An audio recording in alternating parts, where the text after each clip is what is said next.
इमरान खान साहब आज से 4 दिन पहले लाहौर से लोगों का सुनामी लेकर निकले हैं। इस्लामाबाद में बैठे हुए हुक्मरानों की कहाँ पे टांग रही हैं। ये जो मार्च है ये अवामी मार्च है। इमरान खान अपने लिए इस मार्च को नहीं लेकर आया, पाकिस्तान के मुस्तकबिल के लिए ये मार्च निकाली गई है। बिस्मिल्लाहिर्रहमानिर्रहीम।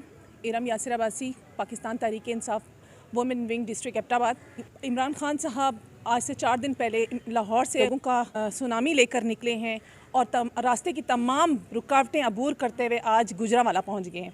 और इंशाल्लाह आने वाले दिनों में भी तमाम रुकावटें अबूर करके ये अवाम इमरान खान का साथ देते हुए इस्लामाबाद पहुंचेगी और इस्लामाबाद में बैठे हुए हुक्मरानों की कहाँ पे टांग रही हैं। इंशाल्लाह KPK के लोग जिस तरह पहले माजी में इमरान खान साहब का साथ देते रहे हैं और पाकिस्तान के रेफरेंडम में भी उन्होंने भरपूर ताउन किया था, इसी तरह वो आज इस लीडर इमरान खान के साथ शाना बशाना खड़े रहेंगे और हर किस्म की कुर्बानी देने से दरेग नहीं करेंगे। ये जो मार्च है ये अवामी मार्च है। इमरान खान अपने लिए इस मार्च को नहीं लेकर आया, ये हमारे आने वाले मुस्तकबिल के लिए, हमारे बच्चों के लिए, हमारे आने वाले पाकिस्तान के मुस्तकबिल के लिए ये मार्च निकाली गई है। आज़ादी मार्च में तहरीक इंसाफ, वुमेन विंग हज़ारा की जो हैं वो भरपूर इमरान खान साहब का साथ देंगी और इंशाल्लाह उनके साथ शाना बशाना खड़ी रहेंगी। और हम सब देख रहे हैं कि यहाँ जितनी भी आने वाली रुकावटें हैं उन सबको अबूर करते हुए आवाम जो है इस्लामाबाद की तरफ रवाना दावा है। आज़ादी के टाइम पर भी हज़ारा के लोगों ने बढ़ चढ़ कर हिस्सा लिया था और पाकिस्तान का साथ दिया था। इसी तरह ये हज़ारा के लोग इमरान खान का साथ देंगे। पाकिस्तान जिंदाबाद, इमरान खान जिंदाबाद।